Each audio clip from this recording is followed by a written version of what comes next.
F-450 is getting towed away today. 2 new trucks, and neither one of them running. Haven't used them in about 6 weeks.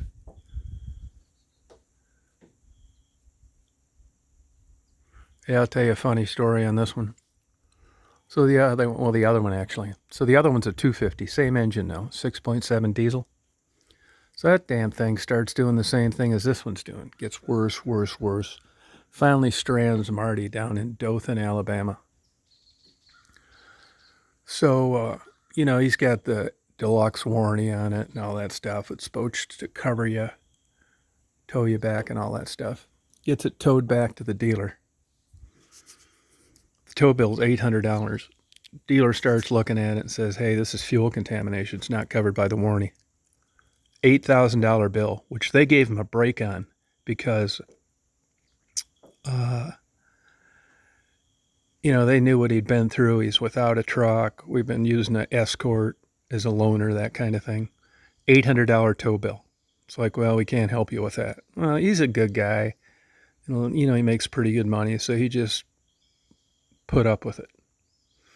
Well, this whole time, this F-250, the gray one that I drive, that's the one I'm talking about. It hasn't been around. This one we haven't used for probably a month. Same exact symptoms. Wouldn't start, and then it just got worse and worse. Finally got to where it wouldn't start at all. This has been sitting in the driveway for about a month. And the reason for that is because we weren't supposed to bring this one in until they got the other one fixed.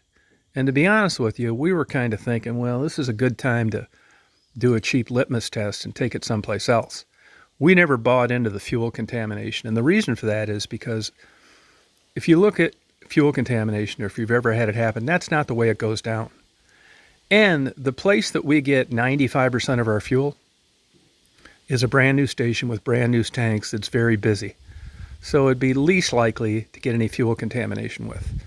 And on top of that, we've drained some of the fuel out of both vehicles, and we've used them in the skidster that's over there on the other side of the tractor.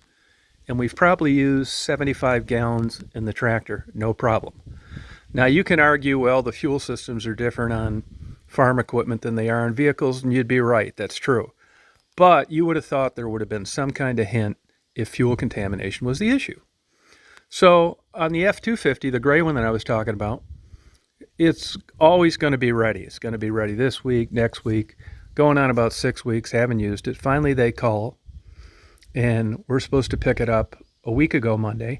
Then we were supposed to pick it up Monday. Well, you ready for this? Like I said, we didn't buy into the fuel contamination theory, and they replaced a bunch of stuff, the module, the pump, this, that. I mean, these diesels are so complicated now, you don't know what to believe. Anyway, we're supposed to pick it up Monday. Well, I guess this dealership decided to give it one last test drive. They get stranded outside of the dealership after all this new shit. So the same thing we told them, it's like, we don't think it's fuel contamination. They have experienced firsthand. The good news is Marty wasn't 250 miles away like he was last time, and it was the dealer. So after putting on all this new bullshit, doing all this diagnostic work, it turned out to be wrong. Now, here's the issue. It looks like Ford's going to buy that back. Well, now I'm getting this one towed in today with the same problem. And what's funny about it is we know the first one, the gray one, wasn't fuel contamination. What's wrong with this one? Are they going to buy the second one back? So the point here is, if you're considering a 6.7 diesel, I'd really check into it, because if you research it, you'll find that we're not the only person or only a few individuals that suffer from this problem. They've had problems with startings, metal in the fuel, the starter producing metal, this, that. You don't know what the hell it is. And here's another thing too. On this one right here, we paid $700 to have a mechanic come out here and try and figure out what the hell is wrong with it, that we're also going to have to eat, just because we needed the vehicle.